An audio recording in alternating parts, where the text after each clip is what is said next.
Hi everybody. Angie, the professor. And this is his regular seat. And that's where it all starts. Then we get down, we sit together, I take the saxophone, start playing around with it until the familiar, until I successfully get across to him, then we start singing.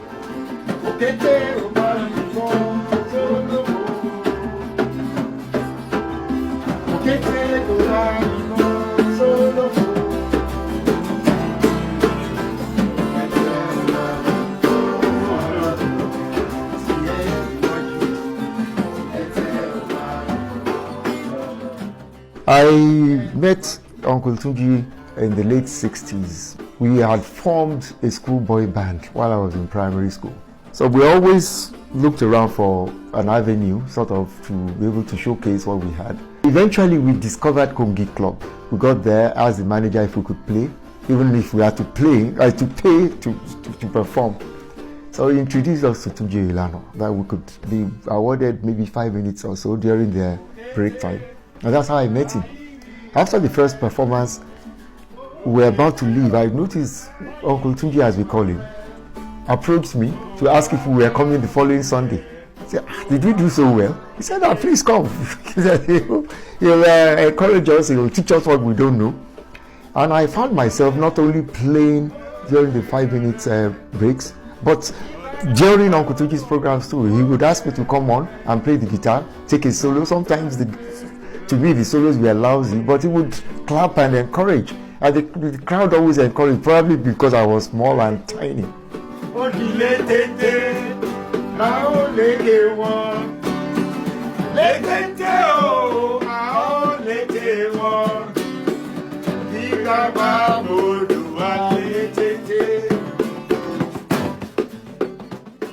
Tunji has composed virtually at least 50% of all the plays I use the songs I use in my plays. We work together very, very, very well. So that kind of music is not what you call commercial music. In the 70s, when I was in the university, we used to listen to his music. Popular music like Buba Tolo, Alakowe. It moved you.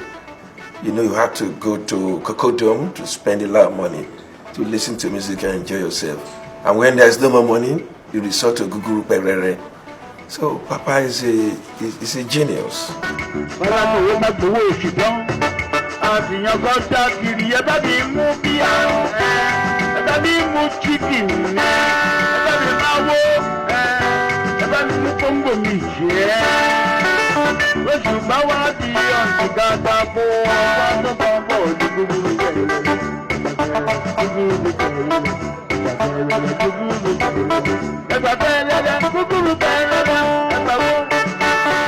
One of the things which actually was remarkable about Tunji was that I found he was very deep into Yoruba culture, Yoruba music. which naturally, flowed into the kind of sketches we were doing. Because it wasn't just socio-political sketches. We were actually using that indigenous cultural material for infusion even into the mainline drama. So he naturally fitted into that kind of a schema of a culture-saturated drama. He got to know about my talents.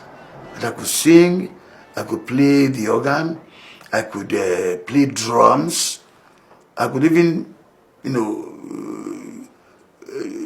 engage myself in a very funny comic dialogues with him. So I thought maybe I could be a good actor too. That was how the man decided that I should be a young member of the 1960 Masks, apart from being a secretary.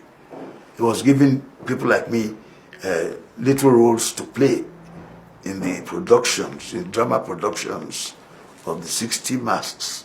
There was one composition of his, Legend PA Tunji Oyelana. I went visiting. Usually in the evenings, I would just take a stroll to Adamasi by his house, walk in. So I saw him at the dining table. He was fidgeting around with the organ. So he said I should come in. He sang a tune to me. I said I should play it. So I played it. He said, yes, that's exactly what he wanted. I should rehearse it properly. I could innovate. I wonder what it was. It didn't sound very, good to me. It didn't sound sweet at all. It was like sour sweet. Then, after a while, I played it so well, he called in the guitarist and he sang into it. And that was Legend PA Tunji Oyelana.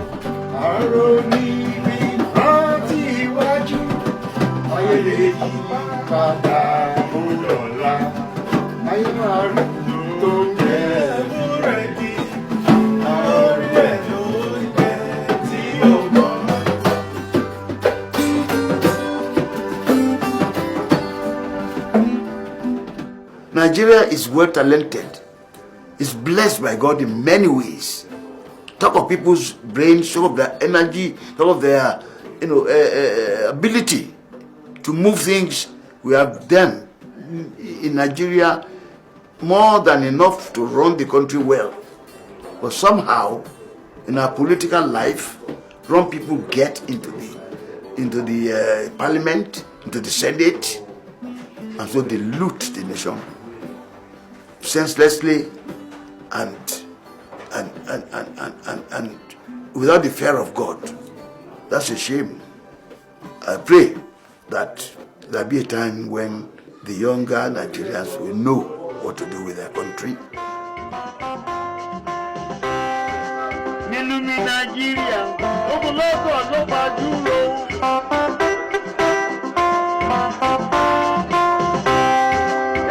Nigeria, ogunlọ́gọ̀ ló máa dúró.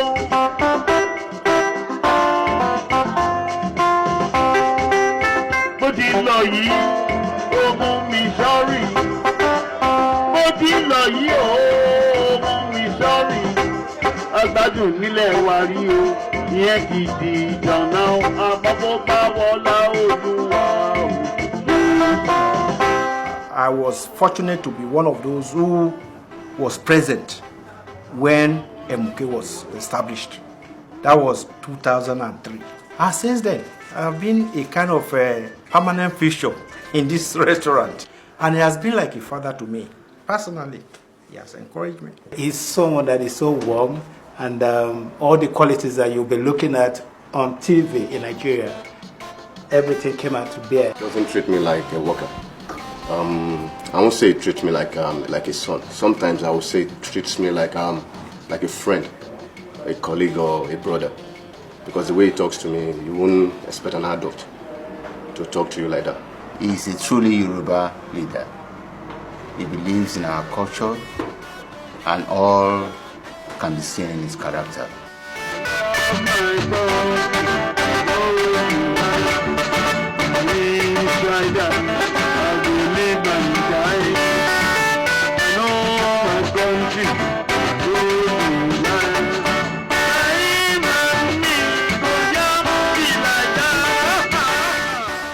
He's one of the nicest, most disciplined person I ever met. He looks after everybody. He is so interested in what you do, when you do it, and how you do it.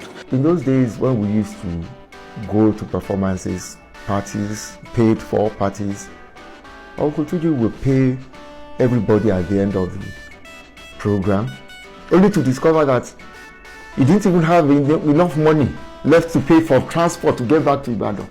He will now call me back to the end that, Angela, she body 500 naira, hello, where? Can't transport.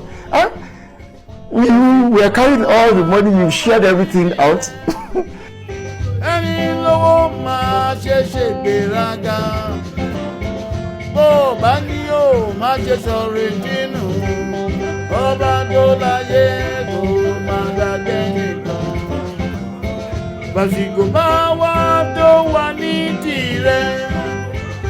I remember he would drive to my house in Okeado and sit down there for hours. At about 1 o'clock, he would drive off and bring this slim, tall young lady and say, well, that's my wife. And they would usually come to my house, and she was such a nice person with him. She kind of understood him on the spot. I'm talking about Kike Lomo, his current wife, personal nurse, and mother. I was a student in UI, and then one day a cousin of mine sent me to the senior staff club to deliver a message for somebody. And when I got there, the person I was sent to wasn't there. And I lingered a little bit and then decided to leave. And as I was coming out of the staff club, I met Tunji with some of his friends. I think he was just coming from a performance. And then he said to me, hello. And I said, hello. What are you doing here? I said, I've come to look for. I mentioned the person's name. And he said, oh, did you find him? I said, no. I said, where are you going? I was a bit taken aback. I've never met this man. How come he's questioning me? And then he said, I would like to see you again. I just ignored him. And he said, I'm going to marry you. I said, well, in my mind, I just laughed. I said, he's a theater person, so I'm not bothered. And I said, oh yeah, thank you. And I left. That was our first encounter. And I kept playing in my mind, what kind of person is this? You're seeing somebody for the first time, you don't know the person, and I say, I am going to marry you. Hey boys, kí ló ń ṣe yín? Róbìnrin rí mi, tẹ̀mí rọjú bọ̀bọ̀bọ̀. Yé wò mí, rọjá yìí yé wò mí o. I doubted if I could win her hand in marriage at the beginning because she was finishing at the university, and if I allowed her to leave that year for any other part of the world, I probably would have lost her. I thank God that I was not misled by what I heard people saying about him then. And I don't call him my husband, I call him my friend. He's the only confidant that I've got. I have never looked back one single day to say, why did I marry this man? A man like him is very, very rare to come by as a friend, as a father, as a human being. Because what you see in Tunji is what you get. I'm happy that I am married to a woman who has supported me in my life for 41 years now. And she's given back to very good children, and they've done very well. And she herself has been very enterprising and very, very supportive of my arts. We didn't plan to stay in this country. I came for a holiday, and by sheer coincidence, he was in Leeds, so we were going from Leeds, we'll come to London, we'll go and see him. And when he was eventually recognized and they wanted to kill him, I was 5 months pregnant then, and he said to me, Kike, I am going home The prison is not meant for goats. All they will do is put me in prison. And then at the end of the day, we will know we are fighting for my kids and for you to have a better Nigeria. Some very God-fearing people called in then, you have been recognized, don't try and come to Nigeria. And that's how I got out of Britain when my wife was 5 months pregnant. I was sent out here, she was pregnant. And I went around the world because I had to move. Each time my visa was about to expire, I had to move from one country to another. So I went almost around the world. She was not here when I had the baby. The baby was 8 months old. Before that means for over a year, we did not see, we only communicate on the phone. It was hard. But thank God, the baby is now in her final year at the university. Can you imagine that? So this place, Salam has given me some benefits. And we have settled here for so many years now. We Yorubas, we talk very much about our culture. We are very proud of it. But what do we do to sustain the people who produce this culture? We don't do anything. How can somebody like Tunji should be here? Should be here as an icon, celebrated and giving example to those coming, after him. But all over, you look at it, it's not just Tunji, look at Akiwumi Shola before he died, Faliti, what did he do for them? Yeah. And yet we say culture is this, but we have nothing, no national thing to help these people. We should care for them. We should. How can, it's intolerable. That somebody like Tunji has to live in Nigeria and probably going to die there. We are not careful. I'm really I'm happy about this.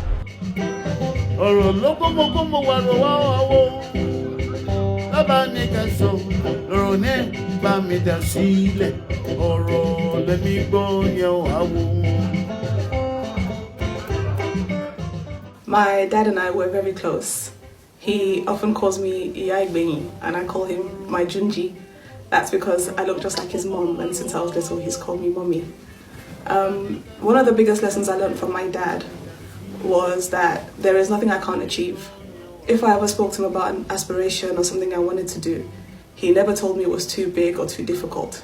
And whenever I made mistakes, he would tell me it was either the examiner's fault or somebody else's fault, but that I was greater than that. And that's really given me the confidence that I have today to excel and aim for things higher than what most people would at times. He's also very funny. We spend a lot of time laughing. He makes fun of me often, and I make fun of him too. My favorite or earliest memory about my dad is when he used to take me to his shows. And he'd sit me at the back of the stage. And when he's performing, he'll come and ask me, what song should I play? And I really liked it when he'd play Agbalode. Even though I was too small to understand it, to see how people reacted when that song came on, it was amazing. As a child, to see Agbalagba jump like that, make noise, was something it left a permanent impression on me as a child.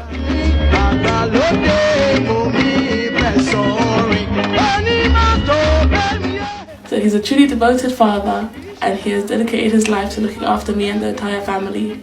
My earliest memories are of him taking me to school, washing me, feeding me, doing everything in his capability to make sure that I had the best childhood possible.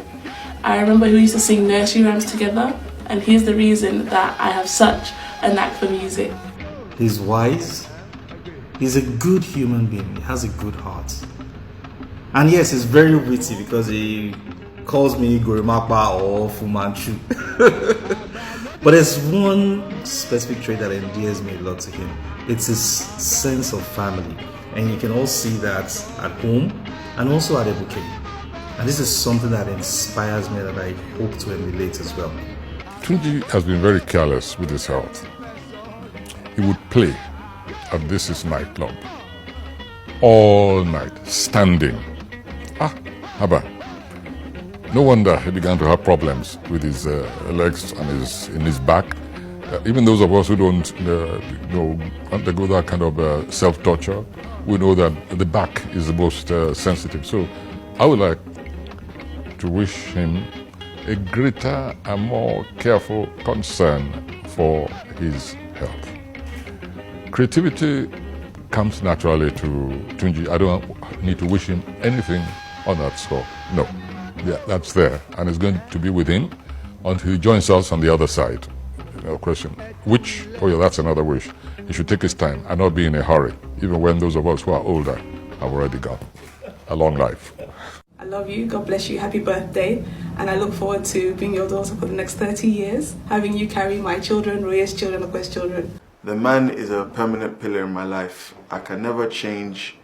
I will never change who this man is. I will never ask for another father. I just wanted to thank him and wish him a very happy birthday and long life and prosperity. So Daddy, this is me wishing you happy birthday and many more to come. I love him with my heart, with my whole heart. If it is possible, if there's reincarnation, if they give back to me and I look around and I cannot recognize Tunji, I would rather die and go back. Because I pray if I come back 1,000,000 times, I want to be married to Tunji again.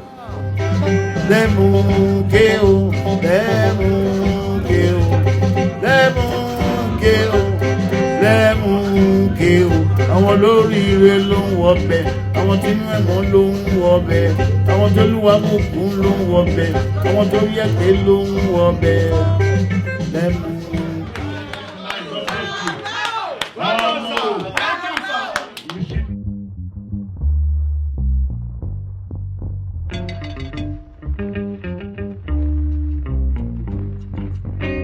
Àgbàlódé orí ìfẹ́ sọ̀rọ̀. Àgbàlódé orí ìfẹ́ sọ̀rọ̀. Ẹ máa bá bọ́ pẹ́ o, onímọ́tò ní òhòhò gbà mí. Àgbàlódé orí ìfẹ́ sọ̀rọ̀. Onímọ́tò bẹ́ẹ̀ni yé, ọgbẹ́ kìí ṣe ya. Onímọ́tò bẹ́ẹ̀ni yẹ, ọgbẹ́ kìí ṣe tẹ. Onímọ́tò ṣe ní jẹ́jẹ́.